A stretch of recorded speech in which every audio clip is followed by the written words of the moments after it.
ketika kamu bertemu dengan seorang nenek, baru kamu merasa kemudian hidupmu berubah. Ya. Apa yang terjadi hari itu? Waktu itu saya sholat subuh. Di depan masjid saya melihat ada seorang pemulung, nenek-nenek, jalan kencot-kencot di depan saya. Kencot-kencot itu terpincang-pincang. Terpincang-pincang. Nah, akhirnya saya tanya, Nek, kenapa sih jalannya kencot-kencot, pincang-pincang? Dijawab sama nenek itu, kakek nenek sakit, Jang. Coba Nek, lihat Nek. Saya lihat, saya senter. Loh, kok bolong? Saya tanya, nenek tinggal di mana? Kampung Pabuaran Wetan. Saya antar pulang. Setelah saya antar pulang, ada ibu-ibu lagi jemur pakaian. Saya tanya, Bu, saya ketemu nenek ini di depan masjid bawa karung, jalannya pincang-pincang, usianya 92 tahun. 92 tahun? Iya, sudah tua. Hidup di jalanan dengan Cari kondisi seperti itu. Jadi pemulung. Kemana keluarganya? Kok tega sekali? Saya emosi waktu itu. Melihat nenek itu seperti itu kan gitu. Nah, ibu tuh jawab, nenek ini hidupnya sebatang kara. Kalau dia tidak cari rongsok, dia tidak bisa makan. Itu yang mengetuk hati saya. Saya ini miskin, ada yang lebih miskin. Saya ini susah, ada yang lebih susah. Karena saya merasa lebih muda, nenek ini sudah tua. Matanya rabun, tapi dia cari rongsok. Nah, akhirnya saya pulang ke rumah, saya ceritakan ke istri saya penasaran, pengen ketemu nenek itu. Begitu ketemu, istri saya nangis, ngelihat kondisi si nenek. Karena kakinya tuh betul-betul uletan. Ketika istri saya lihat nangis, langsung saya ngomong, Dek, mulai hari ini kamu masak yang banyak, biar kita anterin makanan ke rumah nenek ini. Amin, kata istriku. Jadi sejak itu nenek itu dikasih makan? Kasih makan. Nggak cuma kasih makan, dibeliin kasur, kasih obat. Walaupun kondisi ekonomimu masih susah waktu itu ya? Itu dia, saya heran. Itu sumpah demi Allah, ini betul-betul aneh. Seumur hidup belum pernah saya mengalami. Ketika ketemu nenek itu, tahu-tahu saya ketemu sama orang baik, jualan murotal Al-Quran. Saya ditawarin, mau ikut jualan nggak? Saya pikir itu cuman basa-basi.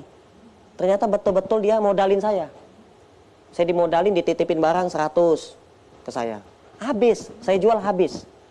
Dan 1 unit itu 100.000 keuntungannya. Dititipin 100, saya dapat 10 juta dalam sehari. Jadi saya bingung. Ini beneran Pak? Bener katanya. Ya udah saya terima. Saya pulang ke rumah kasih istri. Dek, hari ini kakak ketemu orang baik, jualan dapat 10 juta. Istriku tidak percaya. Tidak mau nerima uang. Lebih baik kita miskin, susah, tidak punya uang daripada makan uang haram katanya. La ilaha illallah. Sumpah demi Allah ini uang jualan. Gitu. Akhirnya ya udah, aku kenalin lah Pak Amin namanya itu sama istriku. Di situ istriku percaya. Nah di saat itulah saya bisa beli kasur, saya bisa nabung, beli motor, saya bisa punya kasur juga. Saya tidur tidak pakai kasur dulu sama istri saya. Dan saya itu ada sakit. Sakit apa? Yang tadi itu? Kelamin saya tidak hidup. Semenjak ketemu nenek itu, saya mimpi, seakan-akan mimpi saya itu jalan kaki itu tidak nyampe-nyampe. Di padang pasir. Jalan kaki tidak sampai-sampai, sampai saya ketakutan. Tidak ada orang satupun. Pada suasana waktu itu terang. Siang. Saya udah minta tolong gitu. Tidak ada satupun yang dengar. Akhirnya saya lari. Karena saya ketakutan, saya lari. Begitu saya lari, saya jatuh. Di saat saya jatuh, saya langsung terbangun. Saya pun jatuh dari kasur. Saya jatuh dari kasur, itu ada mobil-mobilan yang terbuat dari kayu. Saya dikasih sama adik ipar saya, oleh-oleh dari Jogja. Itu kena perut saya, rasanya itu nyeri sakit. Nah, dan langsung saya ke kamar mandi. Begitu saya masuk kamar mandi, saya lihat hidup. Punya anak. Saya pikir saya tidak bisa punya anak. Seumur hidup saya nih, saya mandul. Saya tidak bisa punya anak. Akhirnya, saya punya anak. Sekarang anak saya 3. Wow. Nah, bagaimana nasib nenek itu? Kalau diceritakan di video akhirnya meninggal ya? Sebelum nenek itu meninggal, nenek itu sempat nepak pundak saya. Nah, apa yang di dunia ini belum kamu miliki, nanti kamu miliki. Tepak lagi.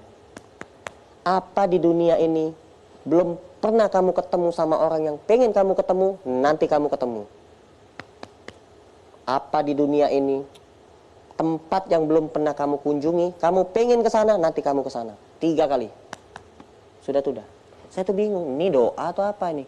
Kalau doa kan biasanya doain sehat, lancar rezeki, ini enggak. Nah, akhirnya udah saya pulang. Pulang ya Nek ya, gitu. Saya anggap biasa aja gitu, ucapan biasa aja. Besoknya meninggal. Tidak lama kemudian, Itu betul-betul terjadi. Istri saya hamil. Saya pikir saya tidak bisa punya anak, saya punya anak. Saya pengen sujud di Mekah, saya kepingin sekali itu. Tapi saya tidak punya kemampuan. Saya diumrohin oleh seorang pembantu rumah tangga gratis. Jadi banyak keajaiban yang terjadi dalam hidupmu. Saya pun bingung. Terjadi. Saya tidak punya tempat tinggal, saya tuh rumah sepetak. Saya kepingin. Kalau saya punya rumah besar, saya di depannya itu saya mau bangun rumah makan gratis, seperti video tadi. Di atasnya saya mau nampungin anak-anak jalanan yang tidak punya bapak, tidak punya ibu. Saya mau tampungin, yang masih kecil-kecil. Dan terjadi. Anak yatim. Saya dapat rumah gratis, luasnya luas banget. Hampir 500 meter di pinggir jalan raya. Rumahnya besar 2 lantai. Saya pun tinggal di situ. Akhirnya ya selalu mendapatkan kemudahan gitu. Tanpa saya harus keluar uang, ada saja ketemu orang baik, bantu saya gitu. Jadi sekarang kamu punya rumah makan gratis 5. 5 cabang sekarang. Jadi kalau bilang rumah makan gratis itu artinya semua orang boleh datang situ untuk makan gratis. Apapun agamanya, siapapun dia, kucing pun kita kasih makan gratis. Gitu. Baik. Jadi rata-rata tadi disebutkan paling sedikit nih 200 porsi yang disiapkan. Satu tempat, di satu tempat. Di satu tempat. Iya. Artinya dikalikan 5. Iya. Bahkan aku dengar bukan saja rumah makan gratis, belakangan kamu punya banyak kegiatan-kegiatan yang berkembang untuk sosial kemanusiaan ya. Apalagi selain rumah makan gratis? Kita ada program keliling kampung. Apa itu? Program keliling kampung, razia dapur warga. Apa yang dilakukan itu? Saya bentuk tim rumah makan gratis itu, keliling kampung, kita razia dapur-dapurnya orang itu. Kalau di dapurnya tidak punya beras, tidak punya sembako, langsung kita turunin dari mobil, kita kasih. Kita cari lagi, tidak punya beras, tidak punya sembako, kita kasih. Ketemu orang sakit, kita bantu kasih doa, kita kasih sembako, kita kasih uang ala kadar, apalagi yang perlu kita bantu. Tidak punya BPJS, kita bantu urusin BPJS, masukin bawa ke rumah sakit. Itu program kita. Selain mendirikan program makan gratis, itu programnya. Yang ketiga juga ada program lagi, nikah gratis. Oh. Ya, karena saya dulu nikah susah.